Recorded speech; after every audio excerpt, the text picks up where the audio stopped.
ममता बनर्जी का हुआ भयंकर हार, पूरे बंगाल में मचा हाहाकार। जहां कभी दीदी का चलता था सिक्का, वहां पर हो गया कमल का कब्जा। 200 सीटों पर बीजेपी का तगड़ा चाल, ममता बनर्जी की कुर्सी हिली, सियासत में आया भूचाल। पूरा बंगाल हुआ भगवामय, खेला हो गया खत्म। लेकिन सबसे बड़ा सवाल, आखिर किन किन इलाकों में मोदी ने मारी है बाजी? आइए सब कुछ जानते हैं इस 2 मिनट की रिपोर्ट में। जी हाँ, आपको बता दें कि बंगाल चुनाव का रिजल्ट आ चुका है। कहते हैं समंदर की लहरें और सत्ता की लहरें जब पलटती हैं तो बड़े बड़े किलों को बहा ले जाती है। आज बंगाल की खाड़ी से वही लहर उठी है, एक सियासी जलजला जिसने सब कुछ हिला कर रख दिया है। कल तक जो दीदी का अभेद किला था, जहां उनका नाम का सिस्टम था, आज उस किले की एक एक ईंट बिखर चुकी है। 4 मई की ये तारीख सिर्फ एक रिजल्ट नहीं, यह एक इतिहास में दर्ज होने वाला सियासी संग्राम है। कभी बंगाल में खेला होबे गूंजता था, आज उसी बंगाल में गूंज रहा है बदलाव होबे, यानी कि अब बंगाल में बदलाव हो चुका है। दरअसल आपको बता दें कि आज जो नतीजे सामने आए हैं वो सिर्फ आंकड़े नहीं, ये सत्ता के सिंहासन पर सीधा प्रहार है।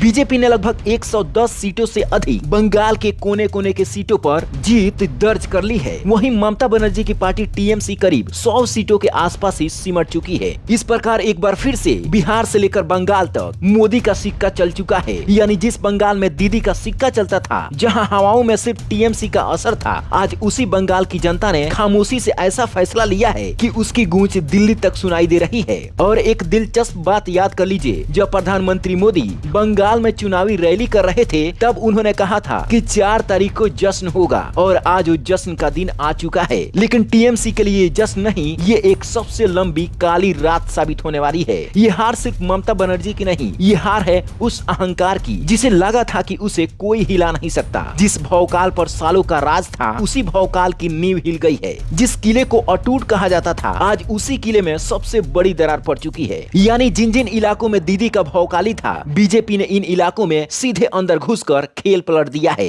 वहीं कोलकाता और शहरी इलाकों में टीएमसी ने अपनी पकड़ बचाने की कोशिश की है, लेकिन पहले जैसा दबदबा नहीं दिखा पाई। अब सबसे बड़ी बात यह है कि बंगाल में पहली बार बीजेपी सरकार बनाने की स्थिति में आ चुकी है, और पहली बार यहाँ बीजेपी का मुख्यमंत्री बनने जा रहा है। यानी इतिहास लिखा जा रहा है और एक नया दौर शुरू होगा अब बंगाल में। जिस उम्मीद से बंगाल की जनता ने मोदी सरकार को वोट दिया है, मोदी ने पहले ही वादा किया था कि बंगाल के लोगों को हम निराश बिल्कुल भी नहीं करेंगे, और शायद उसी उम्मीद से बंगाल की जनता ने बीजेपी को बहुमत हासिल करवा दी है। क्योंकि 15 सालों से ममता बनर्जी बंगाल पर राज कर रही थी, एक मजबूत सिस्टम बनाया हुआ था। लेकिन इतिहास गवाह है, जब जनता जागती है तो सबसे मजबूत सिंहासन भी हिल जाते हैं। आज वही ममता बनर्जी सबसे बड़े राजनीतिक झटके के सामने खड़ी है। उनका किला हिल चुका है, उनका सिस्टम डगमगा चुका है, और उनका भौकाल अब टूट चुका है। राजनीतिक गलियारों में चर्चा तेज हो गई है, अब दीदी मुख्यमंत्री पद से इस्तीफा देंगी और बीजेपी का नया चेहरा बंगाल का मुख्यमंत्री बनेगा। लेकिन आखिरी में सबसे बड़ा सवाल यही है कि बंगाल का अगला मुख्यमंत्री कौन होगा? तो आपको बता दें कि कई बड़े नाम सामने आ रहे हैं। पार्टी के अंदर मंथन तेज है, लेकिन अंतिम फैसला अभी आना बाकी है। शपथ ग्रहण से पहले आपको जरूर पता चल जाएंगी कि आखिर बंगाल में कौन मुख्यमंत्री की कुर्सी पर बैठने वाला है। इसलिए आप हमारे चैनल को सब्सक्राइब करके रखें, पेज को लाइक करके रखें, और इस वीडियो को अपने दोस्तों में शेयर जरूर करें। Bureau report, black Bharat TV.